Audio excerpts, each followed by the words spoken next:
മണ്ഡലകാല സമാപനത്തോടനുബന്ധിച്ച് തോണിച്ചാൽ ശ്രീ മലക്കാരി ശിവക്ഷേത്രത്തിൽ ദശസഹസ്രദീപ സമർപ്പണവും ഭജനയും നടത്തി. എല്ലാ ദിവസവും ക്ഷേത്രത്തിൽ ഭക്തർക്കായി അന്നദാനം ഒരുക്കിയിരുന്നു. എല്ലാ ശനിയാഴ്ചകളിലും ക്ഷേത്രത്തിൽ ഭജനയും ഉണ്ടായിരുന്നു. മണ്ഡലകാല സമാപനത്തോടനുബന്ധിച്ച് നടന്ന പരിപാടികൾക്ക് ക്ഷേത്രം ഭാരവാഹികളായ രാകേഷ് കൈരളി, കെ വി രാധാകൃഷ്ണൻ തുടങ്ങിയവർ നേതൃത്വം നൽകി.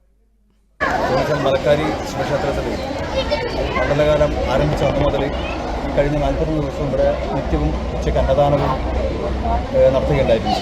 അതിൻ്റെ സമാപനമാണ് ഇന്നത്തെ ഈ ദിവസം.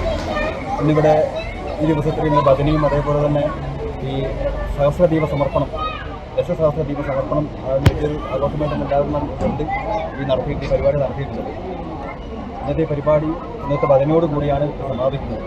നമ്മുടെ അന്നദാനം ഈ കഴിഞ്ഞ 41 ദിവസവും കുറേ ഭക്തന്മാരായിട്ടുള്ള ആൾക്കാരും അത് സ്വാമിമാർ മലയ്ക്ക് പോകുന്ന സ്വാമിമാരെ കൂടെ നിർത്തി കിടത്താവളം പോലെ നിന്ന് ഇവിടുന്ന് ഭക്ഷണം കഴിച്ചിട്ടാണ് നമ്മൾ ഇതുവരെ പോയിട്ടുള്ളത്.